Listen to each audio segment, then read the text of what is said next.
जय जय रघुवीर समर्थ. श्रीमत दासबोध दशक 18वा. बहुजिणसी समास 10वा. श्रोता अवलक्षण निरूपणनाम. श्रीराम समर्थ. कोणी एका कार्याचा साक्षेप, काहीतरी घडे विक्षेप, काळ साहे तो आपोआप होत जात. जय सद्गुरू. श्रीमत दासबोधातील दशक 18वा आहे, बहुजिणस, आणि त्यामध्ये असलेला समास 10वा, शेवटचा समास श्रोता अवलक्षण निरूपणनाम. या समासामध्ये समर्थ आपल्याला चांगला श्रोता कसा असावा आणि वाईट श्रोत्याची लक्षणं कोणती हे अत्यंत व्यावहारिक पद्धतीने सांगत आहेत. या समासाचा मुख्य उद्देश असा आहे की कोणतेही ज्ञान, प्रवचन, कीर्तन, उपदेश किंवा निरूपण हे ऐकत असताना मन एकाग्र असणं अत्यंत गरजेचं आहे. फक्त जे कानांनी ऐकलं जातं ते म्हणजे श्रवण नाही, तर जे ऐकून त्याच्यावरती मनन केलं जातं आणि त्यातून त्याची अंमलबजावणी आपल्या दैनंदिन जीवनामध्ये होते ते खऱ्या अर्थाने श्रवण होय. शरीर, मन, अहंकार, वादविवाद, भूक, झोप, चिंता, कल्पना, इतरांकडे असलेलं सततचं लक्ष यामुळे कित्येकदा विक्षेप निर्माण होतात, जे आपल्या ज्ञानप्राप्तीमध्ये अडथळे निर्माण करतात. जो व्यक्ती स्वतःला ज्ञानी समजतो तो अनेकदा ज्ञानापासून दूर राहतो, आणि जो नम्र असतो तोच खऱ्या अर्थाने ज्ञान प्राप्त करत असतो. विवेकी पुरुष परिस्थिती समजून घेतो, संयम राखतो, क्षमा करतो आणि लोकांचे हित साधतो. बरोबर का? एकांतामध्ये चिंतन केल्याने आपल्या अंतरीचा विवेक जागृत होतो आणि आत्मज्ञानाचा मार्ग खुला होतो. हे असे श्रोते आहेत, उत्तमाचे श्रोते आहेत. पण बघा ना, आजकालच्या काळामध्ये प्रवचनाऐवजी आपण मोबाईलमध्ये, सोशल मीडियामध्ये, पॉडकास्टमध्ये, मीटिंगमध्ये, शिक्षण यांचा जर विचार केला तर हाच नियम लागू होतो. बघा, सतत मोबाईल पाहणारा विद्यार्थी अभ्यास समजू शकतो का? नाही. अहंकारी व्यक्ती कोणाचाही सल्ला स्वीकारतो का? नाही. शांतपणे ऐकणारा आणि विचार करणारा व्यक्तीच काय करतो? प्रगती साधू शकतो, उन्नती साधू शकतो. यशस्वी नेतृत्व, उत्तम नातेसंबंध आणि आध्यात्मिक उन्नती यांचा पाया म्हणजे काय? श्रवण, मनन आणि विवेक याच्यावरती सर्व आधारित आहे. या समाजाचा सार काय आहे की श्रवण करताना येणारे विक्षेप हे टाळले पाहिजेत, नम्रता अंगीकारली पाहिजे, विवेक जागृत ठेवला पाहिजे आणि एकांतात चिंतन करणं हे खूप गरजेचं आहे. कारण यातूनच काय होणार आहे? आपलं जीवनमान बदलत जाणार आहे. जो श्रवण करतो उत्तमाचं तोच स्वतःला बदलवत असतो. हा समास आपल्याला शिकवतो की ज्ञान मिळवण्यापेक्षा ज्ञान ग्रहण करण्याची पात्रता कशी निर्माण करायची. बघा ना, हा समास अत्यंत व्यावहारिक आहे. पहिली चोवी काय सांगितली? कोणी एका कार्याचा साक्षेप, काहीतरी घडी विक्षेप, काळ साहे तो आपोआप होत जाते. समर्थ म्हणतात की एखादे चांगले कार्य किंवा महत्त्वाचे कार्य सुरू असताना त्यामध्ये अनेक प्रकारचे विक्षेप येतात. विक्षेप म्हणजे अडथळे, व्यत्यय, अडचणी निर्माण होत असतात. पण जर योग्य वेळ, धीर धरला, योग्य वेळेची वाट पाहिली आणि सातत्य ठेवलं प्रयत्नांमध्ये, तर ते कार्य हळूहळू पूर्णत्वाकडे जातच जातं. जेव्हा साधक नामस्मरण करतो, ध्यान करतो, ग्रंथांचं श्रवण करतो, उपासना करतो, साधना सुरू करतो, तेव्हा त्याच्या मनामध्ये अनेक विचार येतात, शंका येते, कधीकधी आळस येतो, कधीकधी झोप येते, कधीकधी नसलेली चिंता येते. असे एक ना अनेक विक्षेप ही येत असतात. हे नैसर्गिक आहे, स्वाभाविक आहे. परंतु जो या सर्व विक्षेपांना धीराने काय करतो? सामोरा जातो, धीराने त्याची उपासना चालू ठेवतो, तोच काय करतो? आध्यात्मिक प्रगती साधतो. या धकाधकीच्या काळामध्ये सुद्धा हेच गरजेचं आहे. बघा ना, व्यवसाय सुरू केला, आर्थिक अडचणी यायला सुरुवात होते, पैसा मिळत नाही, भांडवल मिळत नाही, सगळं सुरळीत असलं तर नफा येत नाही, तोट्यामध्ये असतं. योगाभ्यास सुरू केला, रोज आता उठून योगा करायचा, सूर्यनमस्कार, ध्यान धारणा करायची आहे, आळस येतो, वेळेची समस्या निर्माण होते. नातेसंबंध आपल्याला सुधारवायचे असतील, आपण ठरवतो की आता नातेसंबंध चांगले करायचे, तरी गैरसमज निर्माण होत जातात. एखाद्या विद्यार्थ्याला अभ्यास सुरू करायचा असतो पण त्याचं मन मात्र इतरत्र भटकत असतं. असे एक ना अनेक विक्षेप आहेत. पण जो व्यक्ती या विक्षेपांना न घाबरता सातत्याने काम चालू ठेवतो तोच कालांतराने नक्की यशस्वी होतो. बघा ना, दैनंदिन जीवनामध्ये एखादा विद्यार्थी असतो, स्पर्धा परीक्षेचा अभ्यास सुरू करतो. सुरुवातीला मोबाईल, मित्र, कंटाळा, अपयश, त्यामुळे तो विचलित होतो, ध्येयापासून विचलित होतो. पण तरीसुद्धा तो रोज थोडा थोडा अभ्यास करत राहतो आणि नंतर काही महिन्यामध्येच त्याची पोस्ट निघते, त्याला एखादं पद प्राप्त होतं. बरोबर की नाही? अडथळे येणं म्हणजे काही चुकीचं घडलं आहे असं नाही आहे. अडथळ्यांवरती मात करून त्यावरती सातत्याने अभ्यास करणं, काम करणं हेच यशाचं रहस्य आहे. समर्थ आपल्याला सांगत आहेत या ओवीच्या माध्यमातून, विक्षेप आली तरी खचून जाऊ नका, धीर धरा, प्रयत्न करा आणि योग्य वेळेची वाट पहा. आणि या सगळ्यांनी काय होणार आहे, आपलं कार्य पूर्णत्वास जाणार आहे. बघा पुढची ओवी, कार्यभाग होता चालीला, तेने प्राणी शोक झाला, विचारही सुचू लागला दिवसेंदिवस.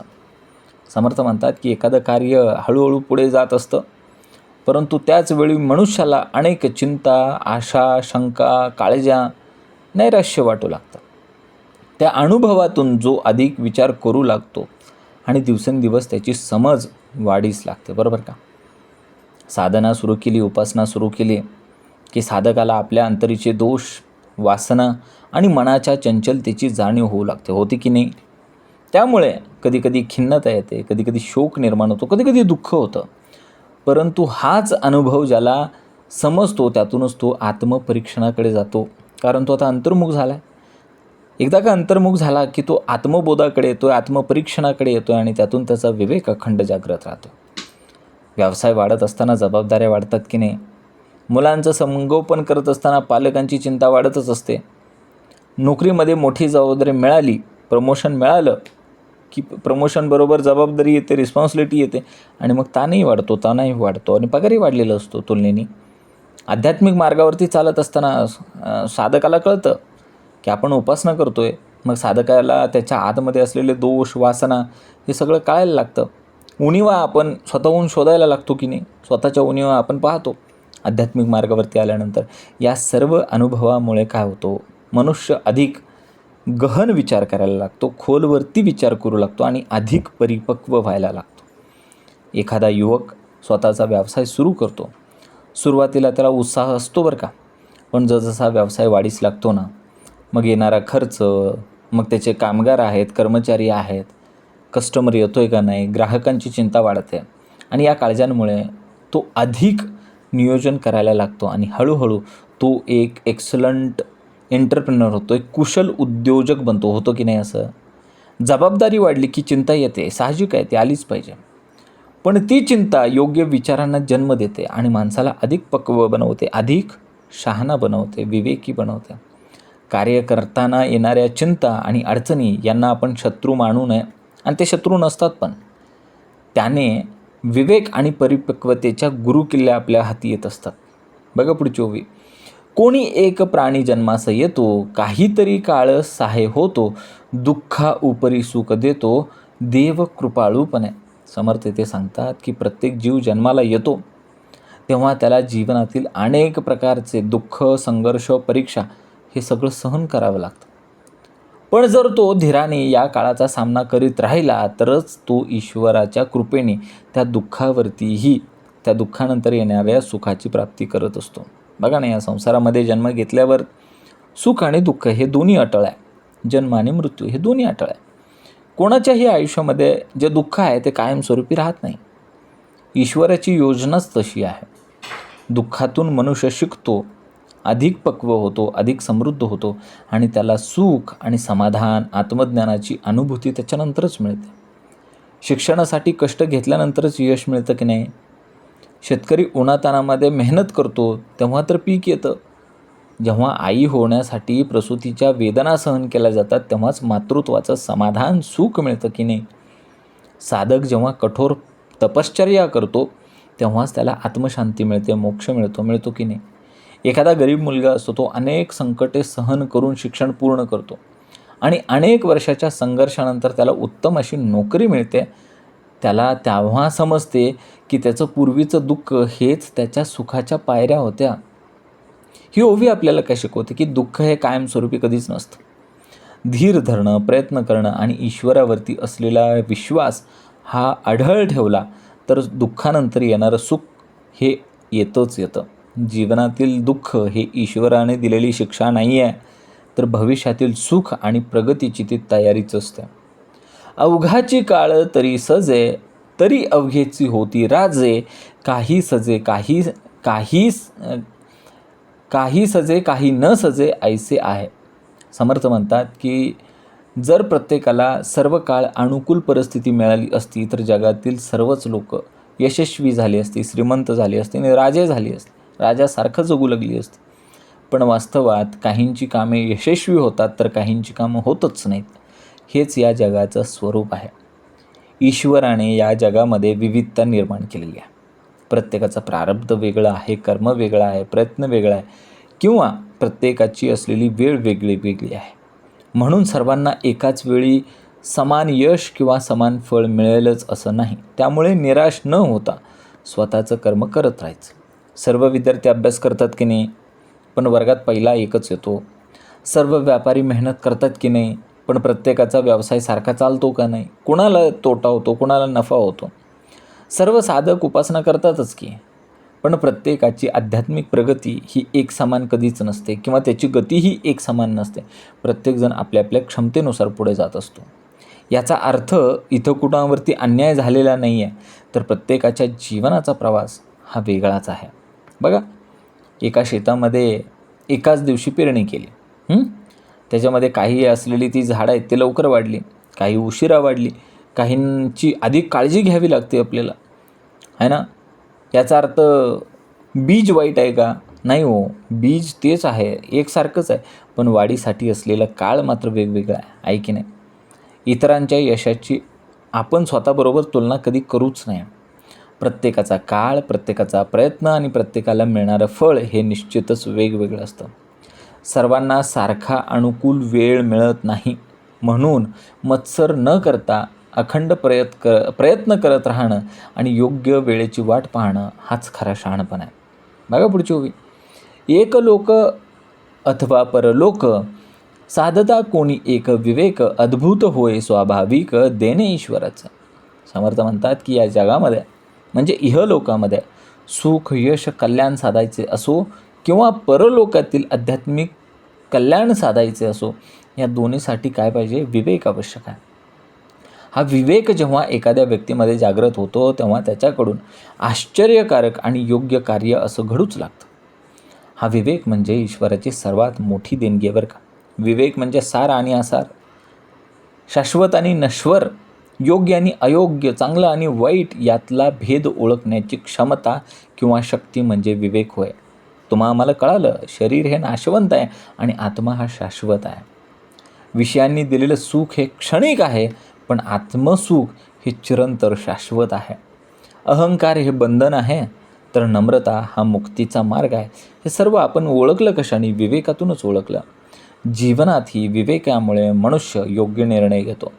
राग आला तरी शांत राहतो, तात्पुरत्या फायद्यापेक्षा दीर्घकालीन हित निवडतो. विषयांच्या क्षणिक सुखामध्ये तो अडकत नाही, तर आत्मसुखामध्ये निरंतर राहण्याचा प्रयत्न करतो. चुकीच्या संगतीपासून दूर राहतो, है ना. पैशापेक्षा चरित्राला जास्त महत्त्व देतो. हे सर्व विवेकाचीच लक्षण आहेत. 2 मित्र आहेत बघा. 2 मित्रांना भरपूर पैसे कमवण्याची संधी मिळाली. एकाने चुकीचा मार्ग निवडला तर दुसऱ्याने प्रामाणिकपणा निवडला. सुरुवातीला चुकीच्या मार्गाने गेलेला यशस्वी दिसू लागला, पण नंतर मात्र तो अडचणीत सापडला, कायद्याच्या कचाट्यात सापडला.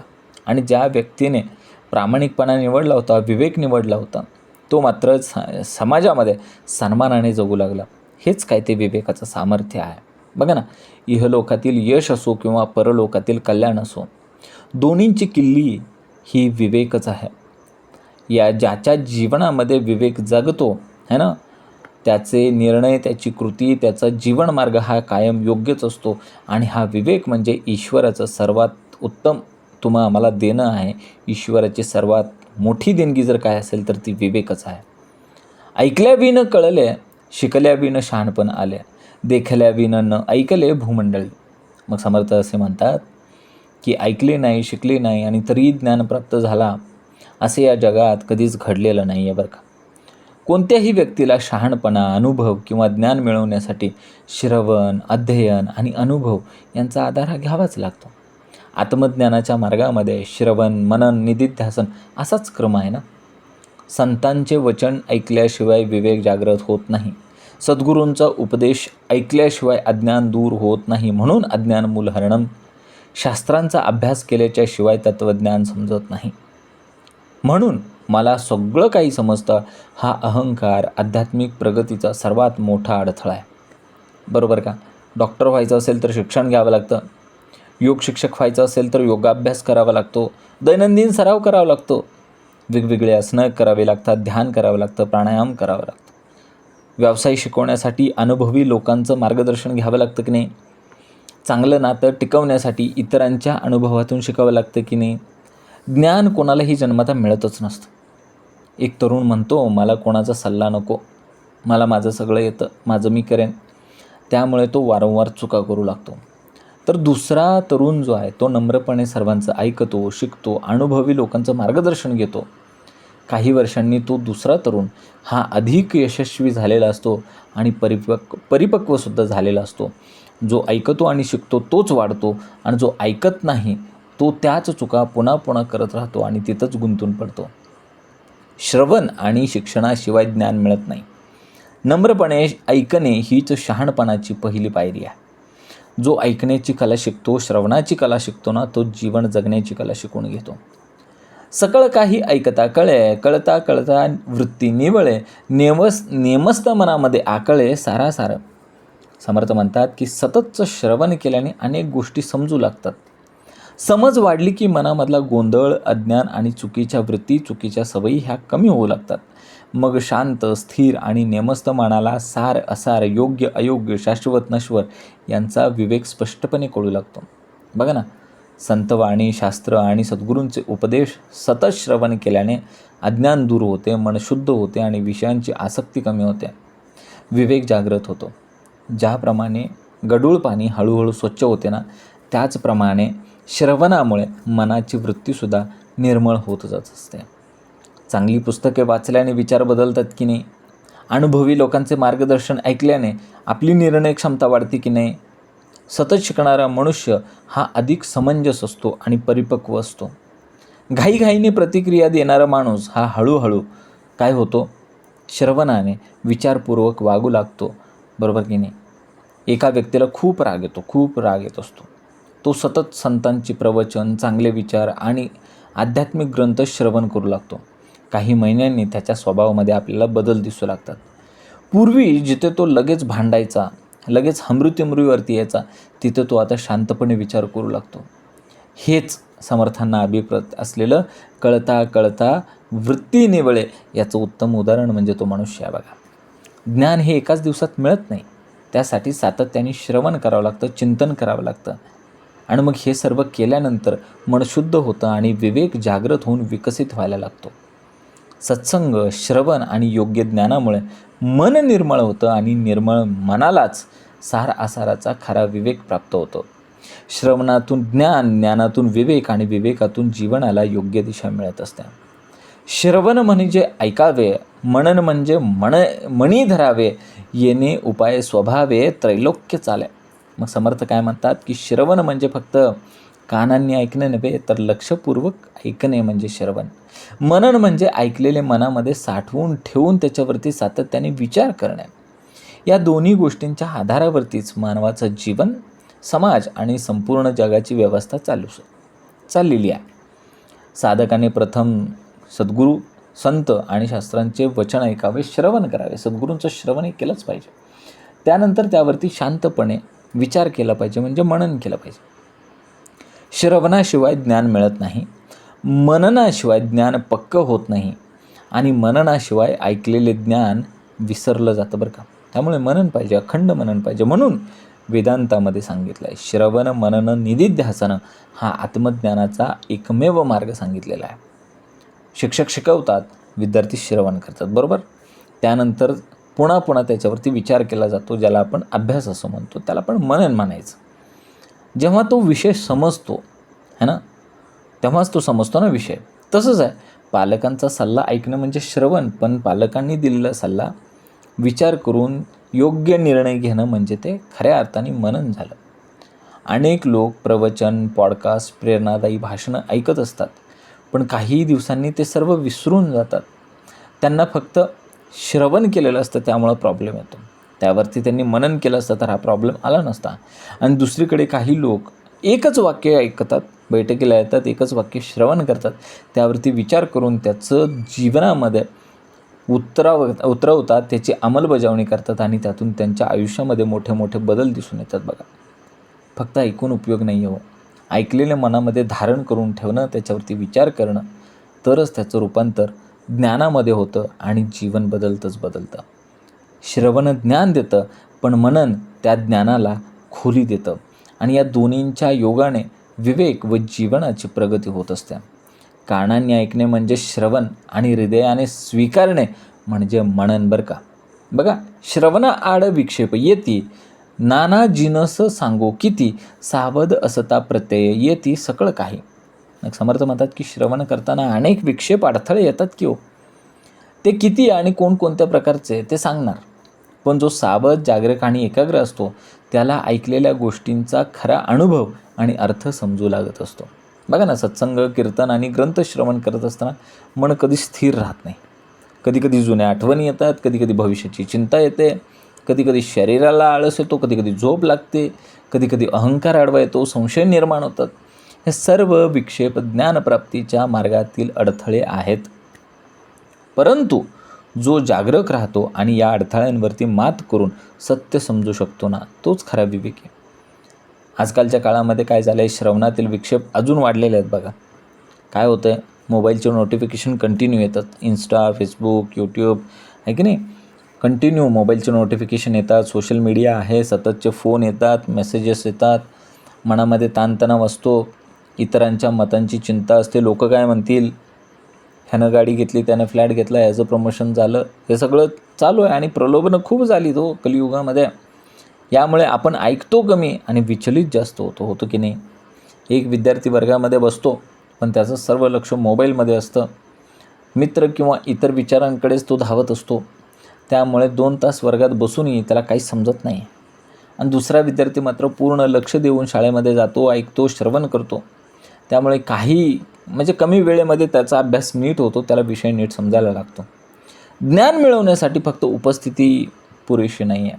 नुसतं उपस्थित राहिला म्हणजे ज्ञान मिळेल याची गॅरंटी नाही आहे. पण सावधपणे आणि एकाग्रतेने श्रवण करणे अत्यंत गरजेचं आहे. श्रवणातील सर्वात मोठा विक्षेप जर काय असेल तर काय आहे, श्रवणातील सर्वात मोठा शत्रू हा विक्षेप आहे आणि त्याच्यावरचा उपाय म्हणजे सावधपणा आणि अंतरची जागरूकता आहे बघा. जिथे सावधपणा असतो ना, तिथे समज असते. जिथे विक्षेप असतात तिथं मात्र अज्ञान असतं, ज्ञान हरवून जातं. श्रवणी लोक बैसले, बोलता बोलता एकाग्र झाले, त्या उपरे जे नूतन आले ते एकाग्र नव्हे ती. समर्थ सांगतात की जे लोक सुरुवातीपासून श्रवणासाठी बसलेले असतात ते हळूहळू विषयामध्ये तल्लीन होऊन एकाग्र होतात. पण जे मध्येच येतात त्यांचे मन अजूनही बाहेरील गोष्टींमध्ये गुंतलेले असल्याने त्यांना लगेच एकाग्रता काही प्राप्त होत नाही. बघा ना, उपासना आहे, साधना आहे, सत्संग आहे, निरूपण आहे, याच्यामध्ये मनाला स्थिर करण्यासाठी, स्थिर होण्यासाठी थोडासा वेळ लागतो. जो सुरुवातीपासून उपस्थित राहतो ना, त्याचं मन मात्र हळूहळू काय होतं, त्या विषयाशी एकरूप झालेलं असतं. म्हणजे बैठकीशी एकरूप झालेलं असतं, निरूपणाच्या विषयाशी एकरूप झालेलं असतं. पण जो उशिरा येतो, लेट येतो, पण थेट जातो, त्याचं मन कसं असतं, बाह्य जगातले विचार, व्यवहार आणि धावपळ यामध्येच तो अडकलेला असतो. म्हणूनच उशिरा आलेला असतो तो. म्हणूनच साधनेमध्ये सातत्य आणि वेळेवरची उपस्थितीसुद्धा तितकीच महत्त्वाची आहे. बघा ना, वर्ग सुरू झाला, बैठक सुरू झाली आणि मग मध्येच एखादा विद्यार्थी येतो, एखादा साधक येतो, बैठक सुरू होऊन अर्ध्या तासानं, आणि मग त्याला ते समजतं का कुठला कॉन्टेक्स्ट चालू आहे, कुठला समाज चालू आहे, कुठंपर्यंत आला आहे, नाही समजत. एखादा विद्यार्थी वर्गामध्ये उशिरा आल्यानंतर त्याला समजतं का ते गणिताचं सूत्र कसं सोडवलं आहे, काय सोडवलं आहे, नाही समजत. मीटिंगमध्ये उशिरा आलेल्या व्यक्तीला त्या मीटिंगचा रेफरन्सच लागत नाही. योग शिबिरामध्ये उशिरा आल्यानंतर त्याला काही कळतच नाही की कुठली आसनं चालली, पाठीवरची आसनं, पोटावरची आसनं, बैठक स्थितीतली आसनं, दंडासनातली आसनं, काहीच कळत नाही त्याला. पॉडकास्ट किंवा व्याख्यान असेल आणि ते अर्धवट ऐकलं तर आपल्याला पूर्ण कॉन्टेक्स्ट समजत नाही. कीर्तन सुरू होऊन अर्धा तास झाला आणि सुरुवातीपासून बसलेले श्रोते काय झाली, हरेकथेमध्ये तल्लीन झाले, रंगून गेले. पण उशिरा आलेली मंडळी आहेत ना, ते अजून चप्पलच काढ, फोनच काढ, बाहेरची कामं, गाडीला हँडल लॉक केलं आहे का, तीनदा जाऊन चेक करते, ह्याच विचारांमध्ये ते अडकलेलं असतं. त्यामुळे त्याला लगेच त्या वातावरणामध्ये रमणं आणि तल्लीन होणं हे कठीण जातं. एकाग्रता अचानक कधीच निर्माण होत नाही. एकाग्रता येण्यासाठी वेळ लागतो, सातत्य लागतं आणि पूर्ण सहभागातूनच त्या ठिकाणी काय होती, एकाग्रता निर्माण होत असते. ज्ञानाचा लाभ घ्यायचा असेल तर सुरुवातीपासून उपस्थित राहणं अत्यंत गरजेचं आहे. कारण मनाला एकाग्र होण्यासाठी वेळ लागतो. बघा ना, म्हणून तर सगळ्यात पहिल्यांदा मंगलाचरण दिलं. 1 तास मंगलाचरणामध्ये आल्याच्या नंतर आपण बाहेरच्या सगळ्या गोष्टी विसरून तल्लीन होतो आणि मग आपण चालू समासाकडे, वर्तमान समासाकडे वाटचाल करतो की नाही. ज्ञानाचा लाभ घ्यायचा असेल तर सुरुवातीपासून उपस्थित राहणं खूप गरजेचं आहे. कारण मनाला एकाग्र होण्यासाठी थोडासा वेळ लागतोच. आणि जो सुरुवातीपासून जोडलेला आहे ना, तो शेवटपर्यंत तो टिकून राहतो आणि त्याला तो खरा विषय समजून येतो. मनुष्य बाहेर हिंडून आले, नाना प्रकारचे ऐकिले, उदंड गलबलून लागले, उगे असेना. मग समर्थ सांगतात की मनुष्य बाहेरून फिरून येतो, अनेक लोकांच्या अनेक प्रकारच्या गोष्टी तो ऐकून येतो, त्यांची मतं ऐकून येतो, सल्ला ऐकून येतो, लोकमतामध्ये असतो तो. त्यामुळे त्याच्या मनामध्ये विचारांची, बातम्यांची चिंता, लोकांची चिंता, लोकांनी दिलेल्या सल्ल्यांची गर्दीच गर्दी असते. मग त्याचं मन शांत राहत नाही आणि तो स्थिरपणे श्रवण करू शकत नाही. मग आपण ठरवायचं आता आपण लोकमतामध्ये राहायचं की श्रीमतामध्ये राहायचं. बाह्य जगतामधील विषय आहेत, वादविवाद आहेत, चर्चा आहेत, लोभ आहे, मोह आहे, स्पर्धा आहे. यामुळे मन अस्थिर होतं आणि अस्थिर मन जेव्हा सत्संग किंवा आत्मज्ञान ऐकायला बसतं का नाही, तेव्हा त्याला त्या विषयामध्ये रमायला, तल्लीन व्हायला कठीण जातं. कारण तो बाहेर अडकलेला असतो आणि हे सगळं आध्यात्मिक निरूपण आहे. आतमध्ये अंतर्मुख व्हायला वेळ लागतो.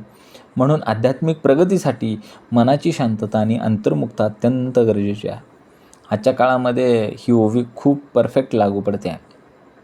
सोशल मीडियावरतीच तासनतास स्क्रोलिंग करायचं, नुसत्या रील्स बघायच्या, सतत बातम्या बघायच्या, आहे ना, राज्य पातळीवर, देश पातळीवर, जागतिक पातळीवरच्या बातम्या बघायच्या. ऑफिसमध्ये ताणतणाव आहे, ह्याला नोकरीवरनं काढलं, त्याची नोकरी गेली, आहे ना, नातेसंबंधामधील चिंता आहेत, ह्याचा डायव्होर्स झाला, त्याचं ते झालं. आणि मग आपण आपल्या यशाची तुलना इतरांच्या यशाच्या तुलनेबरोबर करत असतो. त्यांनी 2 फ्लॅट घेतले, मी एकच घेतला. आणि या सर्व गोष्टी मनामध्ये गोंधळ निर्माण करतात आणि त्यामुळे मनुष्य शांत बसूच शकत नाही. एखादा व्यक्ती दिवसभर mobile, WhatsApp, Instagram, YouTube, Facebook आणि बातम्या पाहत राहतो आणि संध्याकाळी तो प्रवचन ऐकायला बसतो. पण त्याच्या मनामध्ये दिवसभरातील ह्या शेकडो गोष्टी ज्या आहेत ना, त्या फिरत असल्यामुळे त्याचं मन काही एकाग्र होत नाही. का होतं? ज्यांच्या मनामध्ये बाह्य जगाचा गोंधळ भरलेला असतो की नाही, त्याला ज्ञानाचे शब्द सहजपर्यंत पचतच नाहीत. बाहेरच्या जगातील गलबल्याने मन अस्थिर झालेलं असतं. म्हणून श्रवणापूर्वी मन शांत करावं लागतं. म्हणून आले आपल्याला काय दिले? मनाचे श्लोक दिले. मन शांत करण्यासाठी मनाचे श्लोक दिले, स्थिर करण्यासाठी मंगलाचरण दिलं आणि मग गोंधळलेल्या मनाला ज्ञान ऐकू यायला लागतं.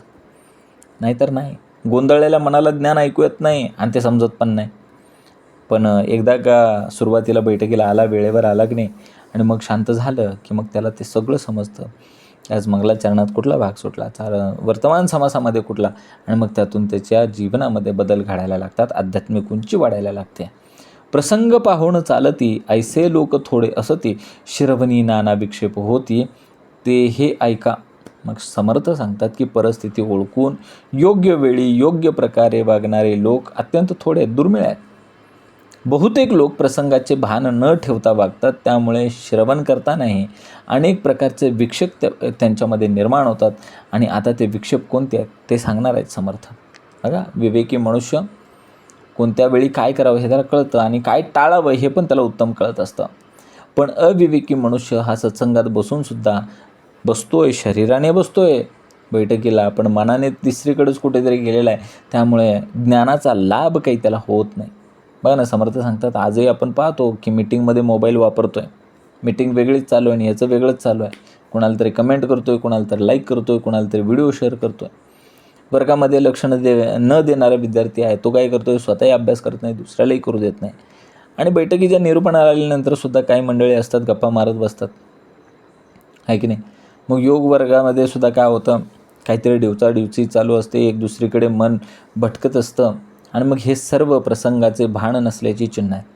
बरोबर आहे का? दैनंदिन जीवनामधले एखादा व्यक्ती महत्त्वाच्या सेमिनारला जातो, वक्ता काहीतरी उत्तमाचं सांगत असतो, पण हा फोनमध्ये काहीतरी चापचत असतो, बघत असतो, नोटिफिकेशन आलं आहे. तो शरीराने तिथं त्या सेमिनारला असतो, पण मनाने मात्र तो कुठं तर बाहेर भटकत असतो. त्यामुळे संपूर्ण सेमिनारमध्ये काय घडलं, किती ज्ञान मिळालं याचा त्याला फायदा तितका होत नाही. योग्य प्रसंगी योग्य ठिकाणी मन ठेवणं ही सर्वात मोठी कला आहे. मनाने उपस्थित राहिलं पाहिजे. देहाने सगळेच उपस्थित असतात.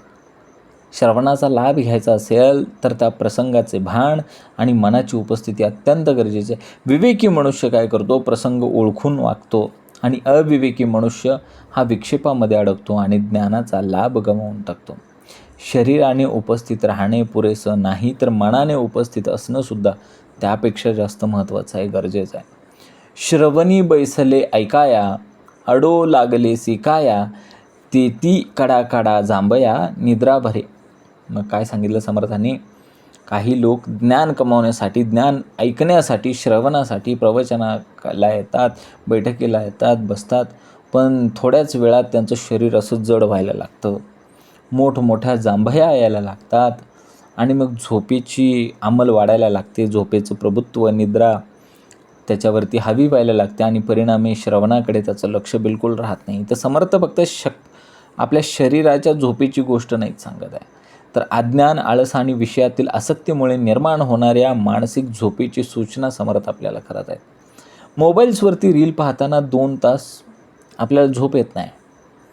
काय येते, मोबाईलवरती रील्स पाहताना कंप्लीट जागा असतो गडी, पण जसं काही ग्रंथ घेतले वाचायला, उपासनेला घेतलं, आता उपासनेला बसायचं म्हटलं की 5 मिनटात त्याला जांभया सुरू होतात. लगेच त्या ठिकाणी त्याला निद्रादेवी वशमध्ये करायला लागते. क्रिकेटचा सामना पाहायला गेला की तिथं झोपत नाही, उड्या आणतो, शिट्ट्या मारतो, 6 मारला म्हणतो, 4 मारला म्हणतो, पण जसा काय बैठकीला बसतोय डोळेच मिटतोय. मग त्याचे तिथं लगे आलं की जांभळ्या मारते, झोपायला लागते. गप्पा मारताना उत्साह असतो, पण जेव्हा आत्मज्ञानाची गोष्ट सुरू होते ना, तेव्हा त्याला कंटाळा वाटायला लागतो, रटाळवाणं वाटायला लागतं. याचा अर्थ शरीरापेक्षा मनाला त्या विषयामध्ये रस नसतो. म्हणून हे सगळं शारीरिक स्तरावरती घडते, कारण मनालाच त्यामध्ये रस नाही आहे. ज्ञान मिळवण्यासाठी सर्वात मोठा शत्रू म्हणजे आहे तो तमोगुण. तमोगुणाचा स्वभावच आहे अज्ञानामध्ये राहणं. अज्ञान, आळस, झोप, उदासीनता, दुर्लक्ष करणे हेच तमोगुणाचे लक्षण आहेत. जो साधक या तमोगुणी विक्षेपांवरती विजय मिळवतो ना, तोच खऱ्या श्रवणाचा लाभ घेऊ शकतो. श्रवणाला बसणं सोपं नाही, पण जागरूकपणे श्रवण करणे हे कठीण आहे. आळस आणि झोप यावरती विजय मिळवल्यानंतर ज्ञान हृदयामध्ये उतरू शकत नाही. बरोबर आहे का? आळस आणि झोप यावरती विजय मिळवल्याच्या शिवाय ज्ञान हृदयामध्ये उतरू शकत नाही. मनाला विषय आवडतात म्हणून त्याला जाग येते. बरोबर येते की नाही? आणि मनाला सत्य आवडू लागलं की ज्ञान जागृत होते. बघा ना, बैसले सुचित करुणी मना, परी ते एकची ऐकेना, मागे होते ऐकले नाना, तेची धरून बैसले. बघा, समर्थ सांगतात की काही लोक श्रवणासाठी बैठकीला बसतात, आहे की नाही, आणि मग ते मनाला काय म्हणतात, समजवतात की आता लक्ष देऊन ऐकायचं बरं का, आता लक्ष देऊन श्रवण करायचं आहे बरं का, पण प्रत्यक्षात मात्र ते काय ऐकत नाहीत. ते आधीच्या जुन्या गोष्टी, जुन्या आठवणी, जुने वाद, जुन्या चिंता, जुना अपमान, जुनं दुःख यांनाच ते कवटाळून धरून बसलेले आहेत. नुसते धरून नाही, कवटाळून धरून बसले. म्हणजे ते शारीरिकदृष्ट्या तिथं उपस्थित आहेत, शरीर त्यांचं सभेमध्ये आहे, शरीर बैठकीला आलं आहे, पण मन मात्र भूतकाळामध्ये भटकतं आहे. जुनंच काहीतरी धरून बसले. समर्थांनी सांगितलं ना, काहीतरी जुनंच धरून बसले. हा मनाचा स्वभाव आहे की ते वर्तमानामध्ये राहत नाही. कधी ते भूतकाळात जातं किंवा ते भविष्यामध्ये जातं, आणि कधी कधी भूतकाळामध्ये एवढं रमतं आणि कधी कधी भविष्यातल्या कल्पनांचा एवढा विलास करतं, नुसत्या कल्पनाच करतो. मग तो काय करतो, आता काय सांगितलं, आता श्रवण केले याचं फळ, क्रिया पालट तत्काळ. मग समर्थांना अभिप्रेत काय, श्रवण कधी करायचं, आता. आणि माऊली पण तेच म्हणतात ना, आता विश्वात्मके देवे. पण आत्ता जे सांगितलं आहे ना, त्याच्यासाठी मन कुठं उपस्थित आहे, शरीर उपस्थित आहे, आणि मन भूतकाळामध्ये आहे किंवा भविष्यकाळामध्ये, ते वर्तमानामध्ये नाही आहे. समर्थ सांगतात की श्रवण हे वर्तमानात पाहिजे. म्हणून श्रवणाचा खरा अडथळा बाहेर नाही आहे.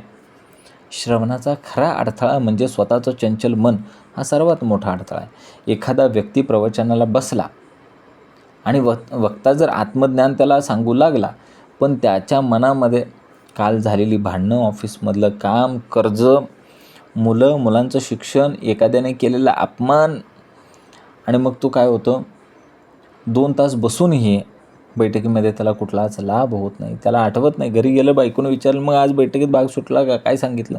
म्हणतो काय काय काय माहीत नाही मला, ते काय आठवतच नाही. म्हणजे शरीर ऑफलाईन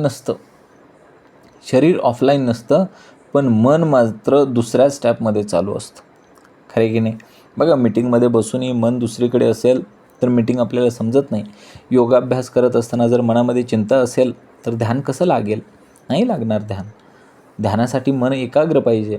आणि इथं आपण मनामध्ये चिंता करतोय, कर्ज कसं फेडायचं, EMI कसा भरायचा, दुसरा फ्लॅट कसा घ्यायचा, जॉब स्विच कसा करायचा, पोराला कुठल्या शाळेत घालायचा, आणि नातेसंबंधामध्ये समोरच्याचं बोलणंच ऐकून घेत नाही, आहे की नाही?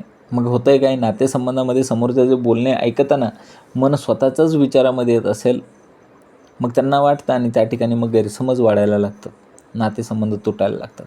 श्रवणाचा सर्वात मोठा शत्रू म्हणजे भूतकाळाला चिटकून बसलेलं मन.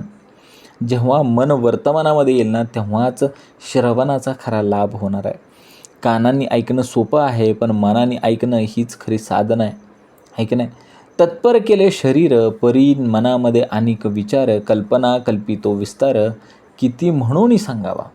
समर्थ म्हणतात की काही लोक शरीराने पूर्ण तयार होऊन श्रवणाला बसतात, पण त्यांची बसण्याची पद्धत, त्यांचा चेहरा, त्यांची वागणूक पाहून ते लक्षपूर्वक ऐकत आहे असं वाटतंय बरं का फक्त. पण त्यांच्या मनामध्ये मात्र दुसरेच विचार चालू आहेत. एक कल्पना, दुसरी कल्पना, तिसरी कल्पना, चौथी कल्पना, असंच त्या विचारांची साखळी त्याची चालू आहे, कल्पनांची साखळी, आणि ती इतकी वाढत चाललेली आहे की त्याला अंतच नाही आहे. ते विचार थांबत नाहीत. मन हे अत्यंत चंचल आहे. शरीर एका ठिकाणी बसलं आहे, मान्य. अगदी त्याच्याकडे बघितलं ना, असं वाटतं काय तल्लीन होऊन श्रवण चाललं आहे भाऊंचं. पण तसं नसतं. मन एका क्षणामध्ये भूतकाळात जातं आहे, भविष्यकाळात जातं आहे, चिंतेत जातं आहे, त्याला भीती वाटते, त्याला स्वप्न पडतं आहे, किंवा तो कल्पना करायला लागतो, आणि तो कित्येक ठिकाणी फिरून येतो ते मन.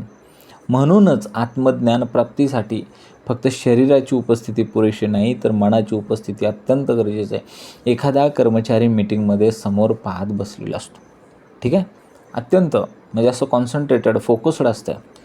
मीटिंग आता मीटिंगमध्ये बसायचं आहे, पण त्याच्या मनामध्ये काय असतं, आता सुट्टीचा ईमेल टाकतोच, लीवची ईमेल टाकतोच, आता विकेंडला इकडं जायचं, आता विकेंडला तिकडे. अरे पण मीटिंगमध्ये बसला आहे, एकदम अटेंटिव्ह मोडमध्ये आहे. वर्गामध्ये विद्यार्थी बसलेला असतो, पण त्याचं मन मात्र कसं असते, मोबाईलवरून नोटिफिकेशन आलं असेल का, टी व्हीला कुठली सिरियल लागली असेल, मित्राचा फोन आला असेल का, किंवा उद्या आपण तिकडे जाणार आहे, पिझ्झा खायला जाणार आहे, बर्गर खायला जाणार आहे ना.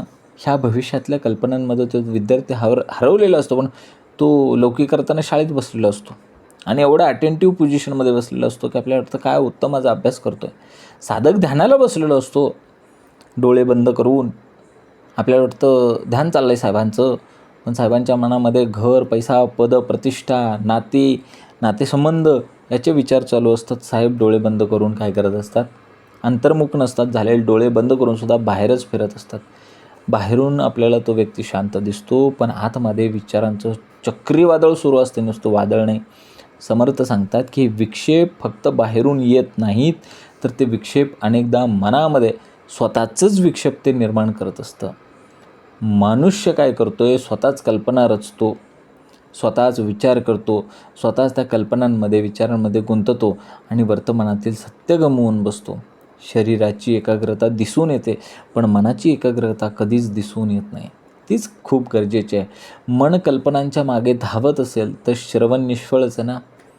शरीर जे आहे ना, ते मीटिंगमध्ये, सभेमध्ये, बैठकीमध्ये उपस्थित असणं म्हणजे श्रवण नाही आहे. शरीराची उपस्थिती जास्त महत्त्वाची नाही आहे. मन बैठकीमध्ये असणं, मन मीटिंगमध्ये असणं, मन त्या विषयामध्ये संलग्न असणं, ते म्हणजे खऱ्या अर्थाने श्रवण आहे. जे काही श्रवण पडिले, तितुके समजून विवरले, तरीच काही सार्थक झाले निरूपणी. मग समर्थ काय सांगतात की श्रवणामध्ये जे काही श्रवण केले, ते नीट समजून घेतले, त्याचा अर्थ जाणला गेला, आणि त्याच्यावरती विचार केला, तरच त्या श्रवणाचे सार्थक होते. अन्यथा फक्त हा वेळ घालवण्याचा एक प्रकार आहे. बरोबर ना. श्रवणाचा उद्देश फक्त कान भरणे आहे का? नाही हो, श्रवणाचा उद्देश हा बुद्धी जागृत करणे आहे की नाही? हा काही वेळ घालवण्याचा प्रकार नाही आहे. टाईमपास करायला आलो का इकडे आपण? नाही. संतवाणी, शास्त्र, सद्गुरूंचे उपदेश ऐकून जर आपल्याला त्याचा अर्थच समजला नाही तर ते ज्ञान हृदयामध्ये कसं उतरणार? श्रवणातून समज येते, समज आल्यानंतर मनन होतं आणि त्यातून आचरण होतं. ही पूर्ण प्रक्रिया झाली तरच काय होतं? आत्मज्ञानाची वाट खुली होते, आत्मज्ञानाचं दार उघडणार आहे. एखादा विद्यार्थी वर्गामध्ये बसतो पण विषय नीट समजून घेत नाही, मग परीक्षेमध्ये त्याचा उपयोग काय होणार? एखादा मनुष्य दररोज श्रवण करतो, प्रवचन ऐकतो, कीर्तन ऐकतो, पण एवढं सगळं करूनही त्याच्या स्वभावामध्ये काहीही बदल होत नाही. आणि दुसरा व्यक्ती आहे, तो एकच चांगला विचार ऐकून गेला, बैठकीला आला, एकच दिवस आला, एकच निरूपण त्याने श्रवण केला आणि एकच विचार घेऊन गेला आणि तो विचार जर त्याने जीवनामध्ये उतरवला तर त्याचं जीवन सार्थक झाल्याशिवाय राहत नाही.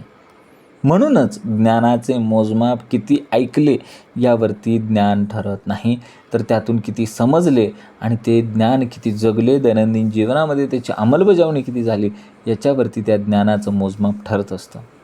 आज काही लोक हजारो व्हिडिओ आहेत, हजारो पॉडकास्ट आहेत यूट्यूबला, रील्स आहेत, प्रेरणादायी भाषणं, मोटिवेशनल स्पीकर खूप आहेत. पण एवढं सगळं सांगत असूनही त्यातली आपण एकही गोष्ट आपल्या जीवनामध्ये उतरवत नसू तर ती जी इन्फॉर्मेशन, ती जी माहिती आपण घेतली त्यातून परिवर्तन किंवा ट्रान्सफॉर्मेशन आपल्याला दिसून येत नाही, कारण घेतलंच नाही. ऐकलं खूप हो, व्हिडिओ बघितले, पॉडकास्ट ऐकले, ह्याचे ऐकले, त्याचे ऐकले, असं केलं पाहिजे, एवढा व्यायाम केला पाहिजे, डाएटवर गेलं पाहिजे, पण काय उपयोग? त्यातली कुठलीच गोष्ट जीवनामध्ये उतरवली नाही. श्रवणाचे खरे फळ म्हणजे समज आणि समजेचे खरे फळ म्हणजे आचरण आणि आचरणाचे खरे फळ म्हणजे जीवन परिवर्तन. फक्त ऐकण्यात सार्थक नाही, फक्त ऐकण्यामध्ये कुठलंही सार्थक होत नाही. ऐकलेले समजून घेणं, त्याचं मनन करून जीवनामध्ये उतरवले तरच श्रवणाचे खरे फळ मिळते. ज्ञान कानातून येते की नाही? कानाच्या मार्गातून ज्ञान येते, पण त्याचे सार्थक जीवनामध्ये दिसतं. ते ज्ञान जर सार्थक झालं ना तर ते तुमच्या दैनंदिन जीवनामध्ये दिसतं की नाही? मन दिसते माधरावे, ज्याचे त्याने आवरावे, आवरून विवेके धरावे अर्धांतरी. समर्थ काय म्हणतात की मन कुठे भटकत आहे हे आपणच ओळखलं पाहिजे आणि ज्याचे त्याने त्या मनाला आवर घातला पाहिजे. दुसरं कोणी येऊन आपलं मनाला आवर नाही घालत, आपणच घालायचं. मनाला आवरून मग विवेकाच्या आधाराने श्रवणातील खरा अर्थ समजून घेतलाच पाहिजे. दुसऱ्याचे मन कोणी आवरू शकत नाही. प्रत्येकाने स्वतःच्या मनावरती लक्ष देऊन त्याला आवरून घेणं हीच खरी साधना आहे ना, हीच खरी उपासना. मनाचा स्वभाव विषयांकडे धावण्याचा आहे. मन नैसर्गिकरित्या विषय वासनेकडेच धावत असतं. ते कधी भूतकाळात जातं, कधी भविष्यकाळात जातं, ते वर्तमानात कधी राहतच नाही. ते कल्पनांमध्ये भटकतं. मग साधकाचे काम काय आहे? मन भटकते हे त्याने सर्वात प्रथम ओळखलं पाहिजे आणि त्या मनाला प्रेमाने परत आणायचं. म्हणून जर समर्थांनी मनाचे श्लोक सांगितलं, मना सज्जना, मन कुठं सज्जन आहे, पण त्याला म्हणायला लागते बाबा प्रेमाने परत आणायचं ना. असा ओढून लाताबुक्या मारून त्या मनाला आणून जमत नसतं, गोड बोलून आणायला लागते आणि मग ते मन आत्मविचारामध्ये स्थिर करावं लागतं. आणि याच्यासाठी समर्थांनी आपल्याला मनाचे श्लोक दिलेत. आणि मग याला काय होतं? विवेकपूर्व मनसंयम असं म्हटलं आहे. एखादा व्यक्ती श्रवण करतो, प्रवचन ऐकतो, पण त्याला अचानक त्याच्या मनामध्ये व्यवसाय, पैसा, पदप्रतिष्ठा, कौटुंबिक समस्या याच्याकडे त्याचं मन जातं. कधी काही येतं मनात. त्या क्षणी त्याने स्वतःला जर जागं ठेवलं आणि पुन्हा आपण बैठकीतल्या विषयाकडे, निरूपणाकडे जर मनाला लक्षपूर्वक खेचून आणलं तर तो खऱ्या अर्थाने तो श्रोता आहे, योगाभ्यास करतो आहे. शरीर आसनं म्हणजे शरीराच्या माध्यमातून आसनं घडतात, बरोबर. पण मनाच्या बाजारामध्ये काहीतरी वेगळंच चालू आहे. मनामध्ये कुठला तर वेगळाच बाजार भरला आहे.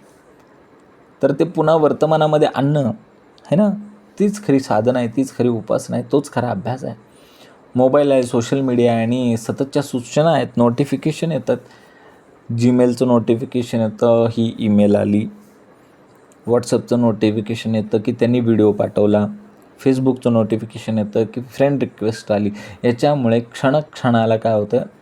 चित्तभंग होतं आहे. क्षणाला मन विचलित होतं.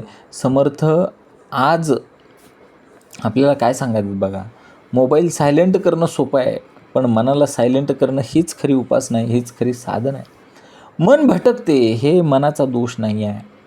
भटकलेलं मन पुन्हा विवेकाने योग्य ठिकाणी आणणे हेच शहाणपणाचं लक्षण आहे.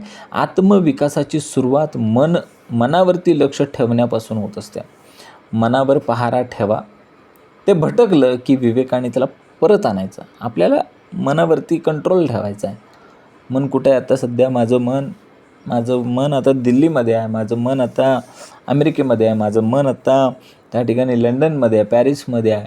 त्या मनाला विवेकाने परत आणायचं. बाबा नाही, आत्ता तू अत्रीच्या आश्रमामध्ये आहे, श्री समर्थ बैठकीमध्येच बस बाबा. आणि मनाला आवरल्याच्याशिवाय ज्ञानाचा खरा अर्थ कळत नाही. ज्याने मन जिंकलं ना त्याने जग जिंकलं आहे बघा. मन जिंकलं की आपल्याला सगळा अर्थ समजतो. आणि एकदा का अर्थ समजला की आपण आपलं जीवन सुधारतो, बदलतो, परिवर्तित करतो. बघा, निरूपणी येऊन बैसला, परी तो उदंड जेवून आला, बैसता असं कासा विस झाला तृषाकांत. समर्थांनी सांगितलं उदाहरण, उत्तम उदाहरण आहे. काही लोक निरूपण किंवा ह्याला प्रवचनाला येत असताना अति भोजन करून भरपूर खायचं, उदंड जेवण करून आला. त्यामुळे बसल्या बसल्या त्याला आता स्वस्त वाटू लागतं. आता डुलकी घ्यायची वेळ झाली. मग आता काय झालं, जेवण केलं आणि येताना मिष्टान्न भोजन केलं. शेवटी स्वीट डिश मारली आहे गड्याने, भरपूर गुलाबजाम वगैरे खाल्लेले आहेत. आणि मग आलं की त्याला तहान लागते आणि मग त्याच्या शरीराची काहीतरी मागणी वेगळी असते. मग श्रवणामध्ये मन काही लागत नाही. समर्थ येते एक साधा पण अत्यंत महत्त्वाचा नियम सांगतात की असंयमित जीवनशैली जी आहे ना ती ज्ञानप्राप्तीच्या आड येते. असंयमित बरं का. ज्याला शरीरावरती संयम नाही, ज्याला मनावरती संयम नाही आहे, अशा व्यक्ती येतो. अति खाणे, अति झोपणे, अति भोग घेणे, त्यामुळं मन जड होतं. आणि एकदा मन जड झालं की श्रवण, ध्यान, साधना यामध्ये एकाग्रता बिलकुल राहत नाही. म्हणून समर्थ सांगतात की जेव्हा कधी बैठकीला यायचं असेल ना, म्हणजे उपासना करायची असेल, साधना करायची असेल, श्रवण करायचं असेल तर मिताहार पाहिजे बघा. मिताहार ही एक संकल्पना आहे. मर्यादित आहार, संतुलित आहार घेण्याचं एक शास्त्र आहे. शास्त्रामध्ये काय सांगितलं आहे की 100% जो भाग आहे आपल्या पोटाचा त्यामध्ये 50% आपण घन पदार्थात टाकावेत, 25% हे द्रव्य पदार्थ टाकावेत लिक्विड फॉर्ममध्ये, आणि 25% जागा ही हवेसाठी रिकामी ठेवायची. ह्याला मिताहार असे म्हणतात. आपण 100% पोट नुसतं भाकरी आमटेचा काला कुस्करून खायचं, मजबूत खायचं, कांदा लिंबू, मग ती तसं नसते, ती मिताहार नसते. लग्न समारंभामध्ये भरपूर जेवण करून एखादा व्यक्ती जर बसला प्रवचनाला, श्रवणाला आला तर काही वेळामध्येच त्याला काय लागते, झोप लागते. काही वेळेमध्येच त्यांनी गोड खाल्ल्यामुळे त्याला पुन्हा पुन्हा तहान लागते, त्याला बेचैनी जाणवते. योग वर्गामध्ये जड जेवण करून आलेला साधक बघा, आसनांमध्ये तो नीट सहभागी होऊ शकत नाही.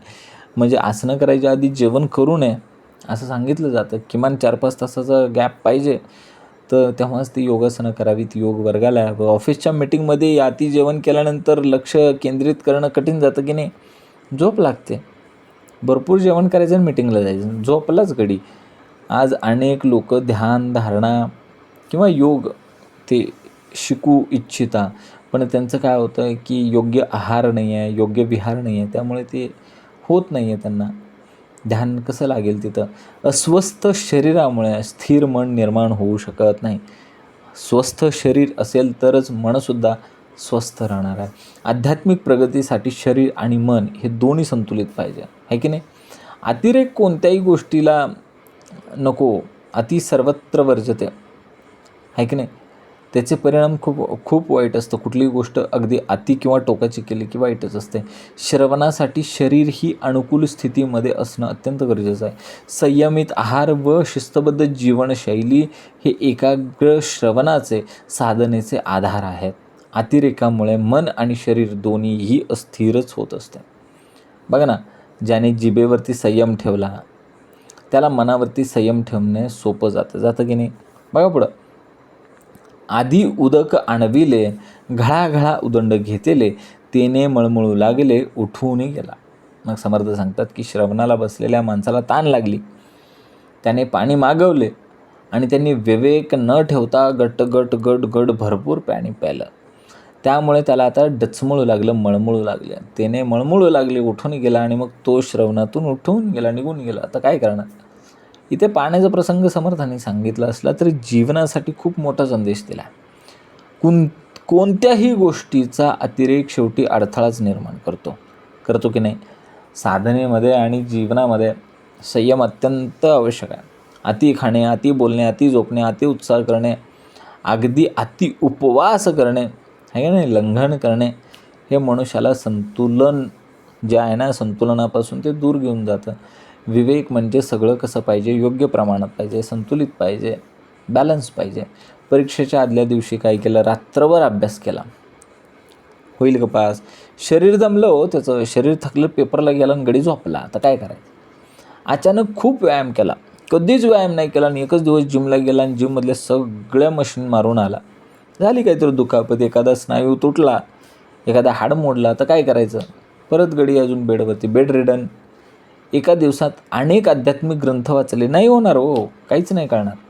त्यामुळे हे समर्थांनी सांगितलं ना, घळा उदंड घेतले, हे त्याची उदाहरणं आहेत, हे त्याचे प्रकार आहेत. आधुनिक काळामध्ये घळा उदंड घेतले. काय घेतलं? अति व्यायाम केला, अति आध्यात्मिक वाचन केलं, एकाच दिवशी वाचलं, कधीच आयुष्यात वाचलं नाही. वर्षभर कधीच अभ्यास नाही केला, नाही पेपरच्या आदल्या दिवशी भरपूर अभ्यास केला. तसं नसते ते. या ओवीमध्ये समर्थ सांगतात की श्रवणातला विक्षेप नेहमी बाहेरूनच येतो असं नाही आहे, तर अनेकदा आपल्या अविवेकी वर्तनामुळे तो विक्षेप त्या ठिकाणी निर्माण होतो. तहान लागणी होती हो, पाणी घेणं योग्यच होतं, तहान लागल्यानंतर पाणी पिलंच पाहिजे. पण अति पाणी पिला ना तो, म्हणून त्याला उठून जावं लागलं, म्हणून त्याला मळमळायला लागलं. पाणी प्या, पण संतुलित विवेकातून पाणी प्या. म्हणून समस्या ही पाण्यात नव्हतीच मुळात. समस्या कुठं होती? असंयमामध्ये होती. आज माहितीचं पण असंच झालं आहे, भरपूर माहिती, ओव्हरडोस झाला आहे. एक व्हिडिओ संपला की दुसरा व्हिडिओ येत आहे, घ्या माहिती. एक पुस्तक संपलं की दुसरं पुस्तक येतं आहे, घ्या माहिती.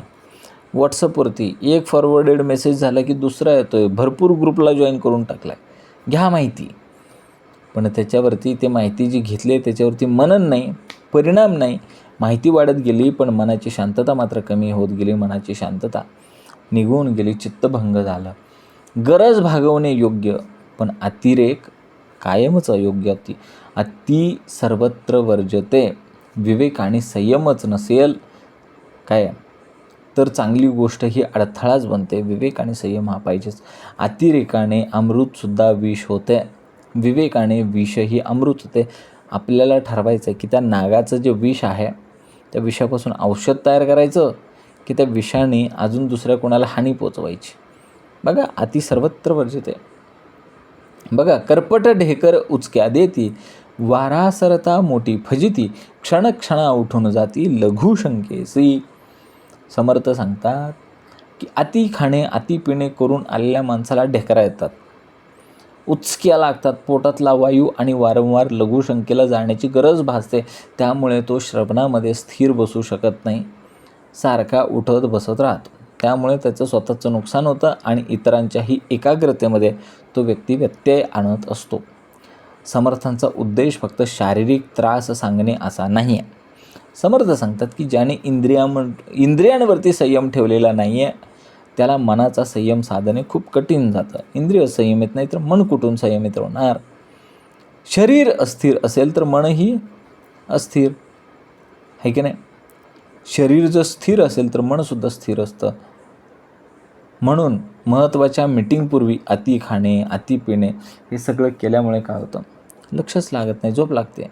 योग वर्गामध्ये काहीतरी नॉनव्हेज वगैरे खाल्लं आहे, जड अन्न खाल्लं आहे त्याने आणि जड आहार घेऊन तो आला आणि तो साधना करायला लागला आहे, नाही होणार, त्याच्याच्याने होणार नाही, तो दुसऱ्यांनाही करू देणार नाही, काहीतरी वेगळं विचित्र करेल. प्रवचनामध्ये आला आहे, बैठकीला आला आहे आणि तो वारंवार तो लघुशंकेला उठून जातो आहे, म्हणजे तो स्वतःही डिस्टर्ब होतो आहे आणि बाकीच्यांनाही तो काय करतो आहे? डिस्टर्ब करतो आहे. म्हणून समर्थ येथे पुन्हा अप्रत्यक्षपणे मिताहार म्हणजे मर्यादित आहार, संतुलित आहार हे शिकवत आहेत. श्रीमद भगवद्गीतेमध्ये सुद्धा आहाराबद्दल सांगितलं आहे. युक्ताहार विहारस्य, आहार पाहिजे कसा? युक्त पाहिजे. आहार आणि विहार हा संयमित असेल तरच योग, साधना, श्रवण, निरूपण हे सगळं आपण उत्तम श्रवण करू शकतो. आज लोक मानसिक शांतता शोधत आहेत, पण त्यांची झोप अनियमित आहे, आहार अनियमित आहे, दिनचर्या विस्कळीत झालेली आहे. मग ध्यान, जप आणि श्रवणामध्ये एकाग्रता कुठून येणार? शरीरातील असंयम मनाच्या एकाग्रतेचा शत्रू आहे. शरीरामध्ये असलेला असंयम जो आहे ना, तो मनाच्या एकाग्रतेचा शत्रू आहे.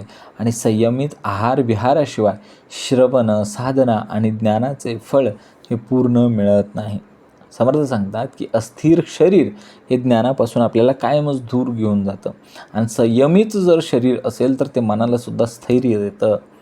आध्यात्मिक प्रगतीची सुरुवात अनेकदा साध्या शारीरिक शिस्तीपासूनच होते की नाही? बघा आता पुढं. दिशेनी कासा विस केला, अवघेची सांडून धाविला, निरूपण प्रसंगी निघून गेला अखंड ऐसा. समर्थ सांगतात की काही लोकांना शौच किंवा इतर शारीरिक वेगाची इतकी तीव्र गरज भासते, हे आवेग आहे तो, त्याला समर्थांनी दिशेनी कासा विस केला असं सांगितलं. शिंख आली, मल आणि मूत्राचा तो आवेग असतो, ते आलं की पटकन उठून जावं लागतं, ते नैसर्गिक आहे, त्याला आपण नॅचरल कॉल असं म्हणतो. मग ते सर्व सोडून घाईघाईने तो उठून निघून जातो. त्यामुळे चालू असलेलं निरूपण किंवा संतसंग अर्धवट राहतो ना, बरोबर का नाही? श्रवण बुडलं त्याचा अर्ध. समर्थ एक महत्त्वाचा मुद्दा सांगतात, ज्याने पूर्वतयारी केलेली नाही आहे ना, त्याला ज्ञानाचा पूर्ण लाभ कधी मिळतच नाही. या ओवीचा अर्थ केवळ शारीरिक पातळीवरती घेऊ नका. ज्याच्या मनामध्ये वासना आहे, चिंता आहे, लोभ आहे, मोह आहे, राग आहे, यांचे उद्वेग चालू आहेत, तोही साधनेमध्ये स्थिर राहू शकत नाही. जसे शरीराचा वेग माणसाला उठवतो, तसंच मनाचे विकार माणसाला आत्मज्ञानापासून दूरच घेऊन जातात. एखादा विद्यार्थी अभ्यासाला बसतो खरा, पण प्रत्येक 10 मिनिटांनी तो मोबाईल तपासतो. ध्यानाला बसलेला माणूस सतत काय करतो, ध्यान तर लागलं आहे किंवा लावण्याचा प्रयत्न करतो आहे, तरी तो म्हणतो जाताना दूध घेऊन जायचं आहे, घरचा गहू संपला आहे, दळायला जायचं आहे, जाताना अजून काय ते डेटॉल संपलं आहे. म्हणजे त्याच्या ते द्वैतातल्याच गोष्टी असतात. त्याच्यामुळे त्याला आत्मज्ञानापासून कायमच भटकवलं जातं. मीटिंगमध्ये बसूनसुद्धा काय होतं, मन दुसरीकडेच धावत असतं. लीव टाकायचे, विकेंड आला आहे, लाँग विकेंड कसा होईल, हे सगळं चालू असतं. हे सर्व अवघेचीय सांडून धाविला याचे आधुनिक रूप समर्थांनी दाखवले. समर्थ ओवीमधून सांगतात की श्रवणासाठी फक्त वेळ काढणं पुरेसं नाही आहे, शरीर, मन आणि दिनचर्या यांची योग्य तयारी असणं सुद्धा तितकंच गरजेचं आहे. जो सतत विक्षेपांच्याच मागं धावतो ना, त्याला ज्ञानाचा धागाच पकडता येत नाही. अनेक लोक आध्यात्मिक कार्यक्रमामध्ये किंवा बैठकीला उपस्थित असतात, पण सतत फोन, सतत मेसेज, सतत बाह्य येणारा व्यत्यय, अडथळा. बैठकीला बसलं तरी आलिप्तपणाचा निश्चय समर्थांनी सांगितला. मोबाईल घरी ठेवून यायला सांगितला, तरी मोबाईल आता किती वाजले, 8 वाजले का, हां मग फोन आला असेल, मेसेज आला असेल, ह्याव झालं असेल, त्याव झालं असेल, असं अखंडपणे त्याच्या मनामध्ये चालू असतं. यामुळे प्रत्यक्षात अखंड निघून गेलेला असता तरी शरीर तिथेच बसलेलं असतं, बरोबर का? ज्याचे मन आणि शरीर सतत अस्वस्थ असताना त्याला ज्ञानामध्ये कधी स्थिरता मिळत नाही. तयारी, संयम आणि स्थैर्य हेच श्रवणाचे खरे आधार आहेत. विक्षेपाच्या मागे धावणारा माणूस हा ज्ञान गमावतो. स्थिर राहणारा माणूस मात्र ज्ञान प्राप्त करतो. दृष्टांती काही अपूर्व आले, अंतःकरण तेथेच राहिले, कोठवरी काय वाचिले, काही कळेना. समर्थ सांगतात की निरूपण चालू असताना एखादा अत्यंत सुंदर विलक्षण असा दृष्टांत है ना, एखादा बोध, एखादी कथा किंवा आश्चर्यकारक उदाहरण ऐकू येतं आपल्याला, आणि श्रोत्यांचं मन त्या एका उदाहरणामध्येच अडकून बसतं. त्यामुळं पुढं काय सांगितलं गेलं आणि आधी काय सांगितलं गेलं किंवा विषय काय चालला आहे, ह्यातून निष्कर्ष काय काढायचा हे त्याला काही समजत नाही. साधनाला मदत करणारी उदाहरणं आहेत, पण तीच उदाहरणं कधी कधी काय होतात, आपल्याला अडथळा बनवून समोर उभी राहतात ना. एखादा दृष्टांत सांगितला, एखादा चमत्कार सांगितला, एखादी कथा सांगितली, एखाद्या व्यक्तिमत्वाचं नाव त्या ठिकाणी उच्चारलं गेलं किंवा बाह्य गोष्टी त्या ठिकाणी उच्चारल्या गेल्या, की मन लगेच तिकडं जातं आणि मूळ तत्त्वज्ञान, मूळ तो गाभा, मूळ धागा सुटून जातो. कथा लक्षात राहते हो, दृष्टांत लक्षात राहतो, पण त्याच्या मागची शिकवण, त्याच्या मागचा बोध मात्र विसरला जातो. संतांचे चमत्कार आठवतात, पण त्या चमत्कारामागे असलेलं उपदेश त्या ठिकाणी विसरला जातो. उदाहरण लक्षात राहतं, पण त्या उदाहरणामागे असलेलं तत्त्व काही लक्षात राहत नाही. समर्थ याला सूक्ष्म विक्षेप म्हणतात. आज एखादा मनुष्य पॉडकास्ट किंवा प्रवचन ऐकतो, श्रवण करतो. वक्त्याने एखादी विनोदी गोष्ट सांगितली, एखादं जोक करून सांगितलं, तत्त्वज्ञानच आहे त्याच्या मागं, फक्त त्याने ते उपहासात्मक सांगितलं, विडंबनात्मक सांगितलं, तर ते त्याला आठवतं, पण त्या गोष्टीतून दिलेला जीवनाचा संदेश मात्र तो घेत नाही किंवा तो विसरून जातो. तसेच विद्यार्थी वर्गामध्ये एखादा मजेशीर किस्सा ऐकायला ते कायमच उत्सुक असतात, पण त्यानंतर शिकवलेला मुख्य धडा मात्र ते कधीही समजून घेत नाही.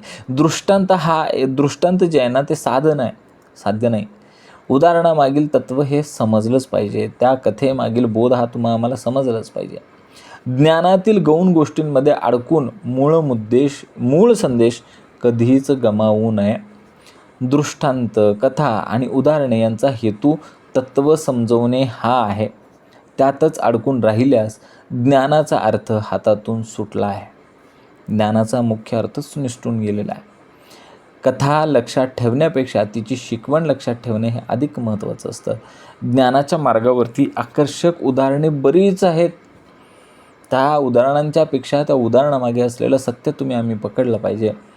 निरूपणी येऊन बैसला, तो विंचुवे फणकिविला, कैचे निरूपण झाला कसा विस. समर्थ सांगतात की एखादा मनुष्य निरूपण ऐकायला बसला, पण अचानक त्याला विंचू चावला आणि मग तो वेदनेने कासावीस झाला. त्या अवस्थेत त्याला निरूपण कसं समजणार? समर्थांनी एक उदाहरण दिलं आहे. विंचू आहे, विंचूचा दंश विंचूच्या दंशाचं उदाहरण समर्थांनी दिलं खरं, पण कसं आहे, शारीरिक किंवा मानसिक वेदना असतील तर आपण कसं करणार? मनाला स्थिर नाही करू शकत ना. इथे जे विंचू आहे ना, हा बाह्य विंचू नाही आहे, हा विंचू आतमध्ये पण आहे. बघा कसा आहे, जीवनामध्ये अनेक विंचू असतात. रागाचा विंचू, मत्सराचा विंचू, अपमानाचा विंचू, चिंतेचा विंचू, वासनेचा विंचू, आणि तो सतत आपल्या मनाला डंख मारत असतो. आणि मग मन जे आहे ना, सतत त्या डंखाच्या वेदनेमध्ये अडकून पडलेलं असतं. अशा वेळी सत्संग, श्री समर्थ बैठक, ज्ञान किंवा उपासना याचा काहीच लाभ होत नाही आहे त्याला. एखाद्या व्यक्तीचं नुकतंच कोणाशी तरी भांडण झालं आहे, आज लेटेस्ट भांडण झालं आहे बरं का, लय डेंजर भांडण झालं आहे चौकात, आणि मग तो आला, बैठकीला आला, प्रवचनाला आला, ध्यानाला बसला, आणि त्याच्या मनामध्ये मात्र तोच प्रसंग फिरायला लागला आहे. डंक बसला ना त्याला, चांगला विंचू चावला आहे, त्याचा अपमानाचा बदला घ्यायचा आहे ना. इगोचा विंचू आहे तो.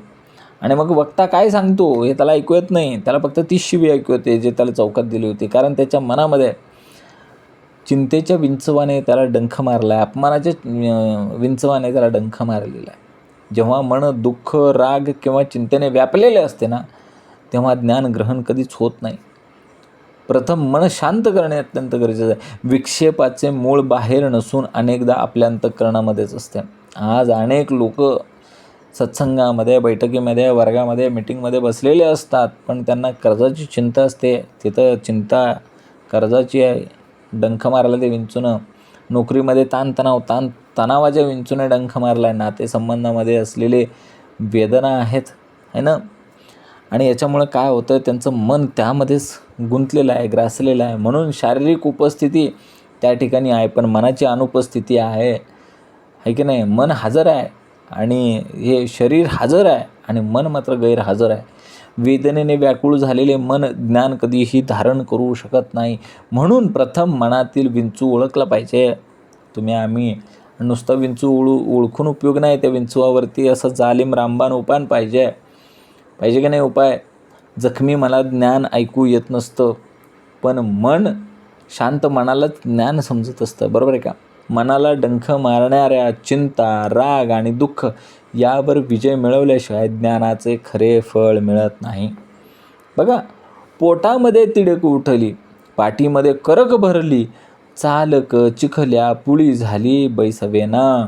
मग समर्थ म्हणतात की एखादा श्रोता निरूपणाला बसला आहे, पण अचानक त्याच्या पोटामध्ये दुखू लागलं, पाठीमध्ये काय झाली, करक भरली, कळा यायला लागल्या, आणि शरीरामध्ये असह्य अशा वेदना निर्माण झाल्या, त्यामुळे आता त्याला स्थिर बसता येईना, है ना. आणि श्रवणाचा लाभ तो कसा घेणार? समर्थ इथे सांगतात की शरीराच्या व्याधी आणि अस्वस्थता हे सुद्धा श्रवणातील एक मोठा विक्षेपच आहे. या ओवीचा अर्थ बाह्य शरीराच्या वेदनांच्या संबंधित आहे असं आपल्याला बरोबर वाटू शकतं, पण त्याचा आंतरिक अर्थसुद्धा अधिक खोल आहे. जसे शरीरामध्ये वेदना होतात ना, म्हणजे ते पेन असतं ना, तसं मनामध्ये सुद्धा असतं. अपमानाची वेदना, अपेक्षाभंगाची वेदना, मत्सराची वेदना, अहंकाराची वेदना आणि या वेदनांनी ग्रस्त असलेल्या मनाला आत्मज्ञानामध्ये स्थिर राहणे अत्यंत कठीण जाते.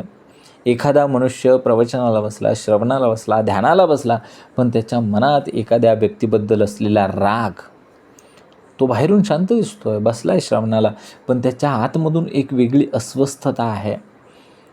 त्यामुळे त्याचे लक्ष ज्ञानाकडे नाही आहे ते फक्त त्या वेदनेकडे. आजकालच्या काळामध्ये बघा ना, ऑफिसचा ताणतणाव, आर्थिक चिंता, समस्या, नातेसंबंधामध्ये असलेले ताणतणाव ही सुद्धा मनाच्या पाठीमध्ये भरलेली करक आहे ना. करक भरली आहे, करक. त्यामुळे सरळ बसता येत नाही, नातेसंबंध सरळ राहिलेले नाही आहेत. बरोबर आहे का? शरीर आणि मन दोन्ही निरोगी असेल तर श्रवणाचा पूर्ण लाभ होतो. वेदना जर असेल तर प्रथम त्याचे भान ठेवून त्या वेदनेवरती उपाय केला पाहिजे. अस्थिरता ओळखणे हेच स्थैर्याकडे जाण्याचं पहिले पाऊल आहे. शरीरातील आणि मनातील वेदना माणसाला ज्ञानापासून दूर नेतात.